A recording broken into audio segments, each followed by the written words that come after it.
Terima kasih sudah bersedia berdialog hari ini. Saya ingin membahas satu hal yang sering terdengar, tapi jujur masih sulit saya praktikkan. Tindakan berkesadaran. Sebenarnya apa itu? Dan bagaimana kita tahu kalau kita sedang bertindak dengan sadar, bukan sekedar bereaksi? Terima kasih juga. Kita mulai dari definisi yang paling sederhana. Tindakan berkesadaran adalah tindakan yang dipilih setelah kita mengamati, memahami, dan menimbang. Bukan tindakan yang lahir spontan karena dorongan ego, trauma, atau kebiasaan lama. Kalau dijelaskan dengan contoh nyata, seperti apa? Dalam dunia medis, ketika seseorang masuk UGD akibat benturan kepala, hal pertama yang dinilai adalah tingkat kesadaran. Ada skala pemeriksaan, misalnya respons mata, respons verbal, dan gerak. Kalau kesadaran menurun, orang sulit memahami perintah, bahkan tak tahu sedang berada di mana. Dan itu relevan dengan hidup sehari-hari. Sangat relevan, karena banyak orang menjalani hidup seperti kesadarannya menurun dalam makna batin. Berjalan, bekerja, bicara, marah, tapi sebenarnya tidak benar-benar mengenali dirinya. Saat ditanya, "Saya ini siapa? Saya hidup untuk apa? Saya ingin menjadi apa?" Jawabannya sering kabur. Di situ kita bisa melihat, tindakan kita mudah sekali dikendalikan oleh reaksi, bukan kesadaran. Berarti reaksi itu seperti refleks. Betul, dalam tubuh ada gerakan sadar dan gerakan refleks.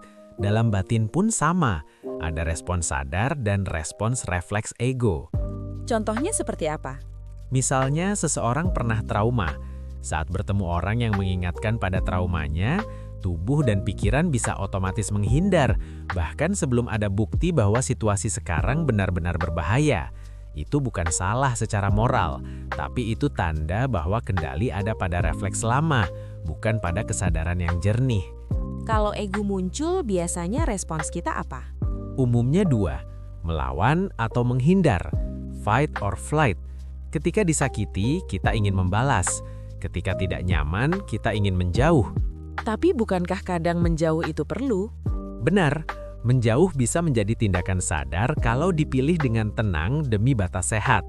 Namun menjauh juga bisa refleks bila dilakukan karena takut, panik, atau karena luka lama yang belum diproses.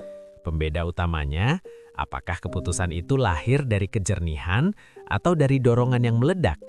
Kalau begitu, apa langkah praktis pertama? Sebelum reaksi, lakukan 3 tahap sederhana. Berhenti sejenak, jeda 2-5 detik, amati apa yang sebenarnya terjadi. Renungkan, tindakan apa yang paling bermanfaat, bukan paling memuaskan ego. Apa contoh situasinya?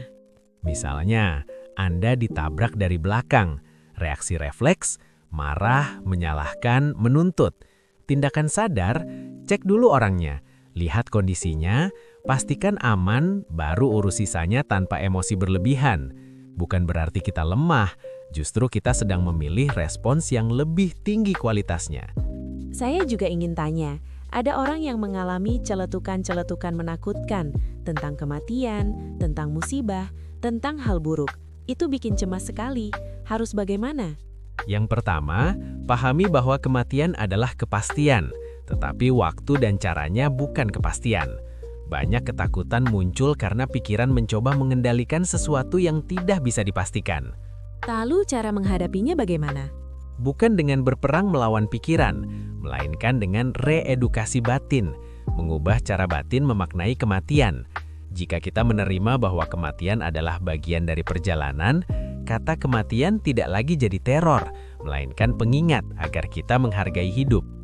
Kalau cemasnya sudah terlanjur kuat, bisa dibantu dengan afirmasi sederhana, diulang setiap malam sebelum tidur selama 14-21 hari. Contohnya, mulai malam ini, saya adalah pribadi yang tenang dan damai, serta berani menghadapi apapun kenyataan yang akan terjadi. Kenapa harus berulang? Karena batin punya program default. Pengulangan adalah cara mengganti program lama dengan program yang lebih menenangkan. Ada hal lain yang mengganggu saya.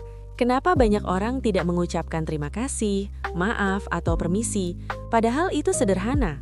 Sederhana, tapi efeknya bisa besar kalau kita memakainya sebagai standar untuk merasa dihargai.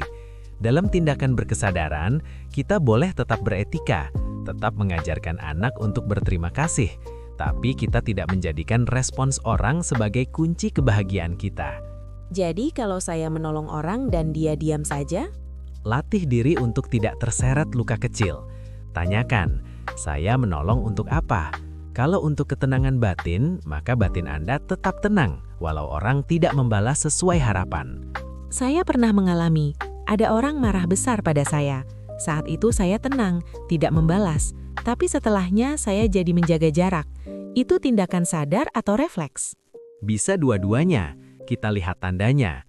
Sadar bila Anda menjaga jarak dengan tenang, tidak menyimpan dendam, tidak membicarakan buruk, dan tujuannya menjaga ruang sehat. Refleks bila Anda menjaga jarak karena takut, gelisah, atau masih ada luka yang belum selesai sehingga setiap bertemu Anda tegang. Kalau saya tidak dendam, hanya lebih aman kalau berjarak.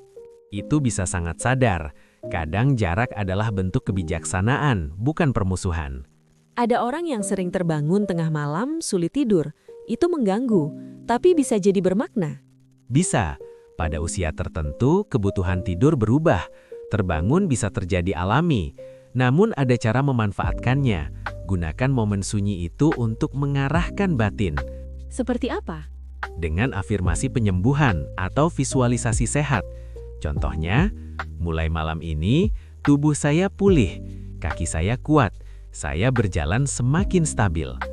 Sambil membayangkan diri berjalan ringan, ini bukan sugesti kosong, ini latihan mengarahkan fokus dan emosi agar tubuh tidak terus dibebani kecemasan.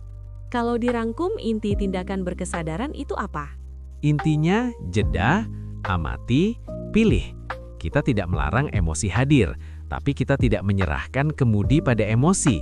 Dan setiap peristiwa, baik atau tidak, kita pakai untuk bertumbuh. Berarti tindakan berkesadaran itu bukan teori, tapi latihan harian. Tepat, itu meditasi keseharian. Bukan tentang menjadi selalu benar, tapi tentang semakin jarang dikendalikan oleh refleks ego. Terima kasih, saya merasa lebih punya pegangan untuk mempraktekkan, bukan sekedar paham. Sama-sama, yang penting bukan sempurna, tapi konsisten kembali sadar setiap kali kita terpleset ke reaksi lama. Kalau kamu pernah merasa hidupmu dikendalikan reaksi, marah, takut, menghindar, coba latihan 3 langkah. Jeda, amati, pilih.